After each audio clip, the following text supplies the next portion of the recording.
the greatest show on earth. It's really great to meet you, Skylar. Thank you so much for your time. Now, I'd like to open by asking you, what does your role as producer cover on this film, a little film called Elvis? I don't know, how long is your podcast, Tim? As long as your answer.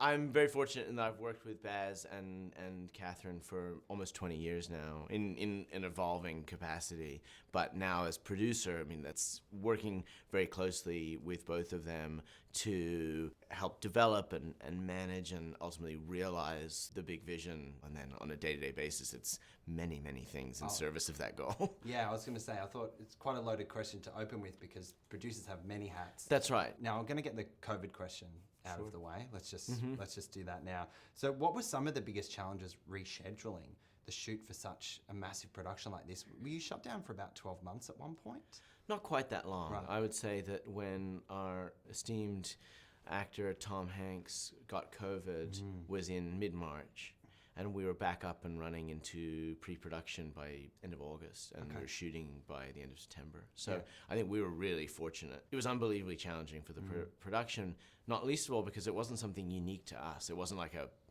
cast injury or something happened on our film. This was a global pandemic that brought the world to its knees. So on the one hand, we're thinking about how we make this movie. On the other hand, you're thinking like, will I ever leave my house again? I had that thought so many times. It was humbling as well. The biggest problem wasn't necessarily the movie.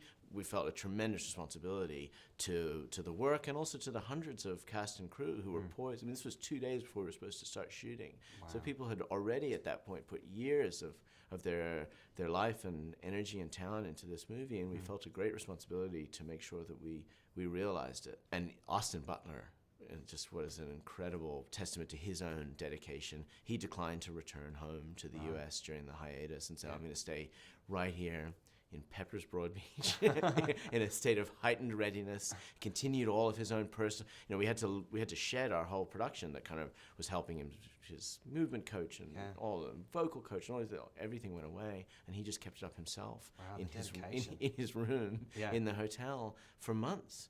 And then we also had great support from the government of Queensland. Yeah, and our goal was to make a blueprint for how we could get the entertainment industry in Queensland out the other side of COVID, and I think we did both things. And here you are, the film's out, people are seeing it and loving it. Now, Tom Hanks is everyone's favourite uncle, I think, right? What convinced you all that he could pull off to play the villain of this piece? Well, Tom Hanks is, I think, one of the greatest actors of his generation and perhaps any generation. Tom clearly embraced that opportunity and signed on to the film readily. So I don't know if it was a matter of thinking like, can he do that? It was more excitement at the opportunity for him to play a new note on his instrument. And it's almost, you can't imagine anyone else playing Colonel Tom Parker, can you? He's not a Bond villain. No. He's not just this sort of cartoon bad guy. It's a complicated role because he and Elvis stuck together for decades, and some of the points that he makes, perhaps sometimes cynically in the film, but about how were it not for him, there would have been no Elvis. He never says anything that doesn't contain a grain of truth. It's just then what he does with that truth, which felt perhaps relevant in the world we live today. Yeah, definitely. There's a deeper story here, beyond Elvis as a person and a performer even. What is this tale really about? First of all, it's that story between Elvis and the Colonel and what that represents, and what that represents about the relationship between show and business, and what that says about the world we live in today in our culture of fame and success, and for Elvis to be perhaps the first really superstar, global sensation superstar, in a way that people hadn't really had the opportunity to do that before.